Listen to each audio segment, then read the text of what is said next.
Hey guys, and welcome back to Can Code. Today, I'm going to be teaching you how you can make bad guys in the little shooter game that we were making. And this is the third episode. So let's make a new sprite by painting one, and we're going to make a bad guy, and let's get into it. So I'm just going to do this the same way I made the player, but a little differently, because they're bad guys.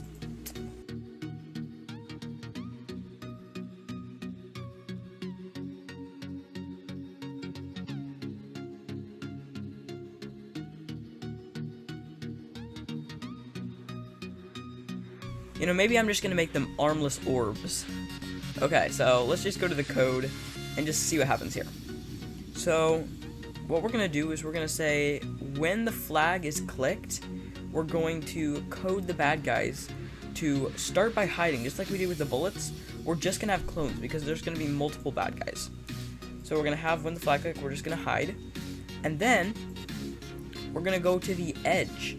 So, forever, we're going to just kind of create clones myself, which are the bad guys, which actually, let's name this. Enemies. Okay.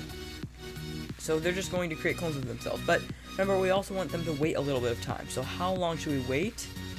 Let's wait a random amount of time, maybe 0.2 seconds to 2 seconds. We'll just have that start. And now when they come, we want them to come from this right side and onto the screen. So what we'll have is we'll have when I start as a clone, which is this block here, we're going to put it down here. And we're going to say, when I start as a clone, we're going to show. Of course, we want our guy to know where they are, and we want them to go somewhere on this right side. So we're gonna say the X can be maybe 240. Let's see what that's good. And then the Y will be random. So we're gonna say go to X 240, and then Y will have it random. Where will it be? 180 is good, and minus 180 is good. So we'll just have it from minus 180 to 180. Perfect. Now, if we just start this, you're just going to see they're going to kind of randomly pop up on the edge. Now what we want them to do is we want them to move towards the player. So we're going to say forever, or not really forever, it's going to be a repeat until we touch the player. But let's just do forever for now because it's going to be easier. So we're just going to have them go to the player. So they're going to first point towards the player. So remember, we're going to use this point towards. But now that we have... Wait, what did I just say? Point towards. Okay, so we're going to have point towards the player. And remember, now we have other sprites, so we can do player. And then they're just going to move towards them. So we're going to have point towards the player, and then we're going to move. We will say... These are just normal bad guys. We'll have other types of bad guys. But this one will move maybe like... 4 steps. We'll have 4 steps. And now, let's just see what happens. So now we've got bad guys moving, and we can move and try and get away from them, and they'll just follow us.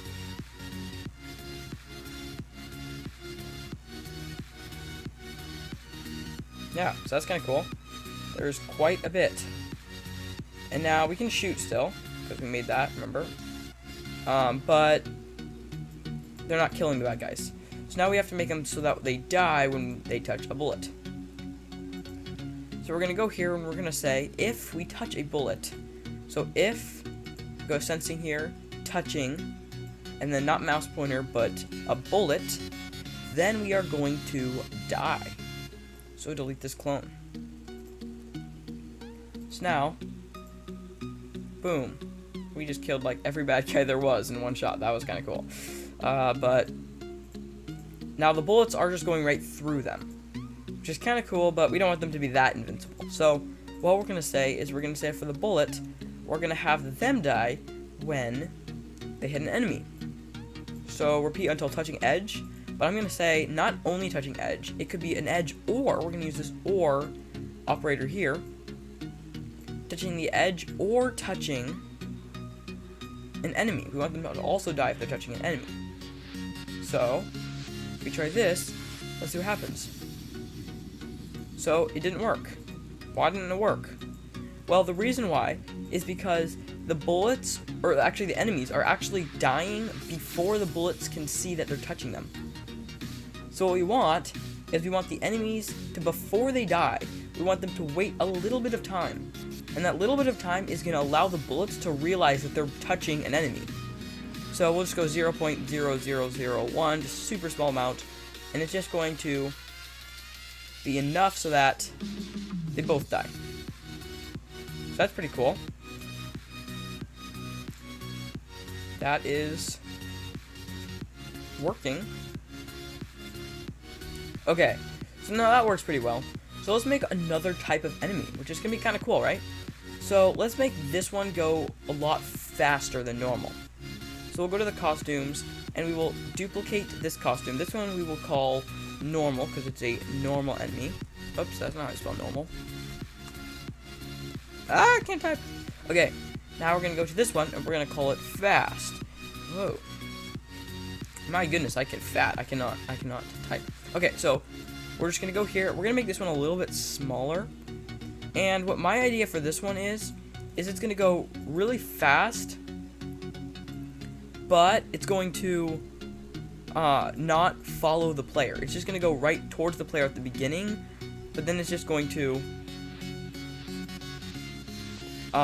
stay in that direction. So how do we make it so that it puts both of them on the screen? Well, we'll say create clone myself, and then it will wait a little bit of time. But when I start as a clone, there's going to be a random amount that is going to become a normal one or a fast one. There's going to be a higher chance that a normal one comes out, because we want normal ones to be a little more common. So we're going to have a if-else statement right here, right before the forever loop. So we'll just put it right here. And we'll say if, and we're going to have equals, a pick random, we'll say 1 to 10. There's a random number from 1 to 10. And if it is if it is under 3, we'll say. If it is less than, actually we'll do 4. If it's less than 4. So if it's 1, 2, or 3, then we're going to make a, okay, we don't need equals. Okay, then it's going to do a fast one. And otherwise it's going to do a normal one. So there is a 7 out of 10 chance, so that's a 70% chance that a normal one will come out, and a 30% chance that a fast one will come out. Okay, so this here is the normal enemy code, so we're going to put that in the else, because in this if statement is if a fast one comes out. So we're going to duplicate this, and we're going to put it in here, but we want to change a few parameters so that it can go faster. So here it says point towards player, but I don't want it to always be pointing towards player in the forever loop. I want it just to point towards player right at the beginning. And then I'm going to have it move really fast. So maybe like 10 steps. We'll see what that does. And we'll see what happens here. So I started, oh wow, that was a, okay. So the first one worked. But you see that they're all the fast costume. We also want the normal costume to come out. So we're going to have this here, we're going to go to looks, and we're going to switch costume to fast if we are fast. And down here, we're going to switch it to normal. Okay, so now we're going to go start the flag again. There we go. And now the fast one I should be able to dodge the fast, okay, yeah.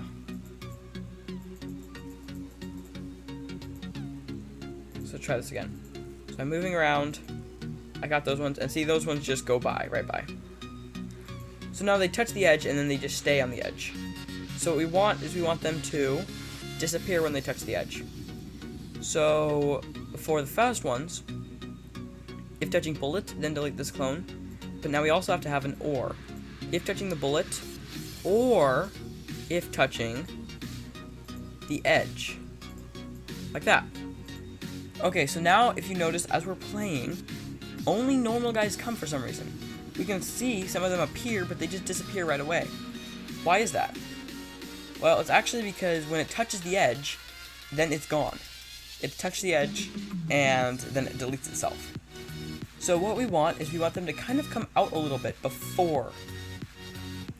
So we'll have it, we'll have a little bit of a repeat block before. We'll have repeat maybe 5 before the forever loop, and this is just going to be moving 10 steps. And that's just going to be enough so that it comes out of the wall, and you can see that kind of works. And when it touches the edge, then it disappears. So you'll see, right? Boom, disappears. That's pretty cool. Now I'm getting attacked by a mob. Alright, that's it for this video. We've got 2 enemies down, and that's pretty cool. In the next video, we will add more enemies, and we'll also add lives for the enemies. So that's going to be kind of cool. I'll see you then. Hello there. I actually have a channel where I have a lot better videos about Rubik's Cubes, so that's pretty cool. Make sure to check that out. Alright, see ya.